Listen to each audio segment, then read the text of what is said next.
ఈరోజైతే మనము గోందు కటోరీని వాడుకొని జ్యూస్ చేసుకుంటున్నాము. గోందు కటోరీ ఎండాకాలము మంచిగా చలువ చేస్తుంది. అట్లనే దీన్ని ఆయుర్వేదంలో కూడా వాడతారు. గోందు కటోరీ వల్ల డీహైడ్రేషన్ ప్రాబ్లమ్స్ ఇంకా చర్మ సంబంధిత వ్యాధులు చాలా తగ్గుతాయి. ఇది నిమ్మకాయ షర్బత్గా కూడా చేసుకోవచ్చు.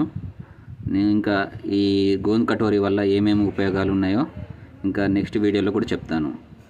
గోందు కటోరీ గోండు రెండు వేరు. గోందు కటోరీ ఎండాకాలం వాడుకోవాలి, గోండును మాత్రము చలికాలం వర్షాకాలంలో వాడుకోవాలి. అవి రెండు వేరుగా ఉంటాయి. గోందు కటోరీ డైమండ్స్ లాగా మెరవదు, గోండు మాత్రం డైమండ్స్ లెక్క మెరుస్తూ ఉంటుంది. ఓకే, మనం ప్రాసెస్లోకి వెళ్దాము, జ్యూస్ చేసుకుందాం. మనమైతే నిమ్మకాయ తీసుకున్నాము, ఒక అల్లము, ఒకటి క్యారెట్, పెద్దదంటే పెద్దవి, చిన్నవి ఉంటే 2 తీసుకోవాలి.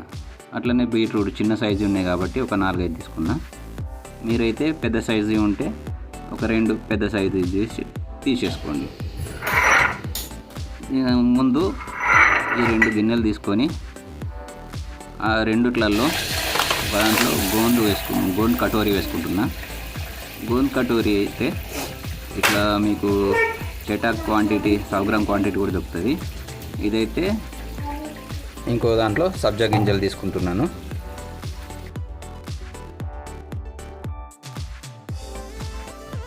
గోందు కటోరీ మనము ఇంట్లో ఎంతమంది ఉంటారో వాళ్ళకు అనుకూలంగా వేసుకోవాలి. ఒక గోందు కటోరీ పీస్ మాత్రము ఒకరికి సరిపోతుంది. 4 అయితే మ్యాక్సిమం 4-5 5గురికి కూడా సరిపోతుంది. సబ్జా గింజలు కూడా మనము క్వాంటిటీతోనే వేసుకోవాలి, లేదంటే వేస్ట్ అయిపోతుంది.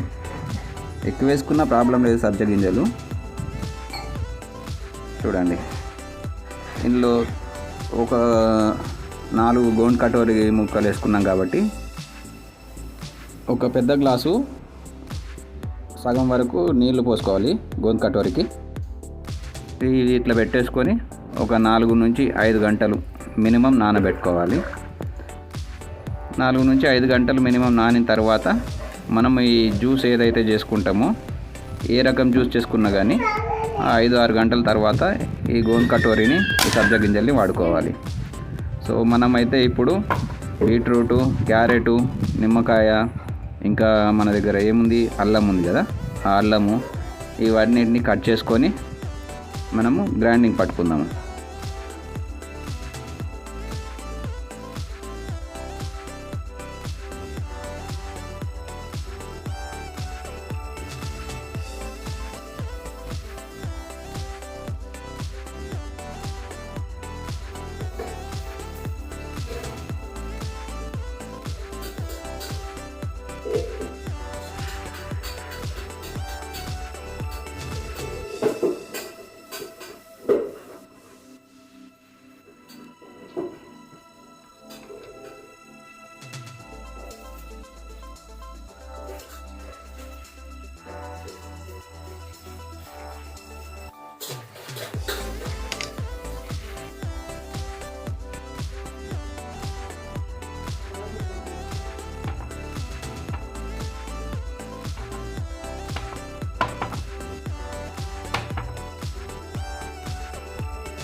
మొత్తం అంతా చిన్న కట్ చేసుకున్న తర్వాత ముందు అయితే మనం కట్ చేసుకున్న క్యారెట్ని ఇందులో వేసుకుందాము.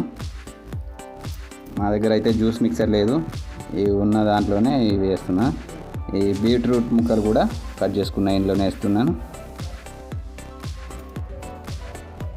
మొత్తము బీట్రూటు క్యారెట్ వేసిన తర్వాత ఇందులోనే మనము ఈ అల్లం కూడా వేసుకోవాలా. ఈ అల్లము ఒక 1 ఇంచ్ అంతా వేస్తున్నా మొత్తము. ఇందులోనే కొంచెం టీ కప్పు ఏదైతే ఉంటుందో దానిలో సగం కప్పు పాలు పోస్తున్నాను. ఈ సగం కప్పు పాలు పోసిన తర్వాత ఇందులోనే కొంచెం సాల్ట్ వేసుకోవాలి. షుగర్ ఇష్టం ఉన్న వాళ్ళు షుగర్ వేసుకోవచ్చు. షుగర్ వద్దనుకొని సాల్ట్ వేసుకుంటున్నా. సాల్ట్ అయితే కొంచెం బాగుంటుంది. ఇందులో ఇంకో ఒక నిమ్మకాయ వద్దనుకున్న వాళ్ళు స్కిప్ చేసుకోవచ్చు. కాకపోతే ఏంటంటే టేస్ట్ బాగుంటుంది నిమ్మకాయ వల్ల.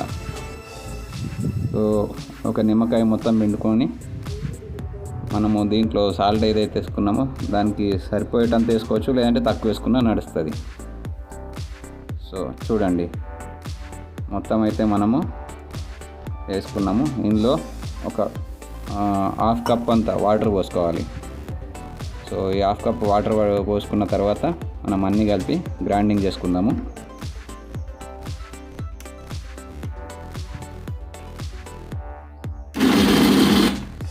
ఈ జ్యూస్ పట్టిన తర్వాత దీన్ని క్లాత్లోకి తీసుకొని దీంట్లో పిండుకుంటారు, కానీ మనం మాత్రం డైరెక్ట్గా తీసుకుంటున్నాము ఇందులోకి. సో గోంద్ కటోరీ 1 స్పూను, సబ్జా గింజలు 1 స్పూన్ వేసుకున్నాము. సో దీంట్లోనే కొంచెం తేనె వేసుకుంటున్నాను. నేనైతే లైట్గా తేనె వేసుకుంటున్నా, 1 స్పూన్ అంతా. సో తేనె వేసుకున్నాం కదా, ఇప్పుడు ఇందులోనే బీట్రూట్ ఏదైతే పట్టుకున్నామో ఆ బీట్రూట్ క్యారెట్ జ్యూస్ వేసుకున్నాము. సో దీంట్లో కొంచెం ఎక్కువ కూల్గా ఉండే వాటర్ వేసుకుంటున్నాను, ఎందుకంటే సమ్మర్ కాబట్టి కూల్గా ఉంటే బాగుంటుందని. సో కూల్ వాటర్ వేసుకున్నాను. సో ఎట్లా అయిందో చూడండి. ఓకే, నేనైతే నిమ్మకాయ సాల్టు అన్నీ సరిపోయేటంత వేసుకున్నా కాబట్టి చూడడానికి కూడా బాగుంది. టేస్ట్ అయితే చేసి చూద్దాము.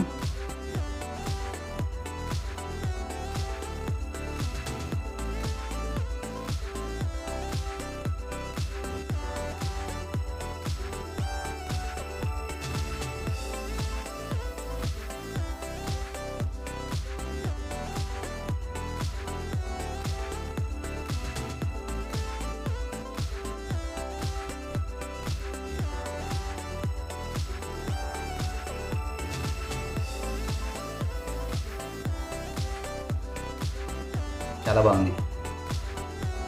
బీట్రూటు క్యారెట్ మెయిన్ గొంతు కటోరా హెల్త్ బెనిఫిట్స్ చాలా ఉంటాయి. బీట్రూట్ ఉపయోగాలు మీకు చెప్పే అవసరం కూడా లేదు నేను. చాలా బాగుంది ఫ్రెండ్స్.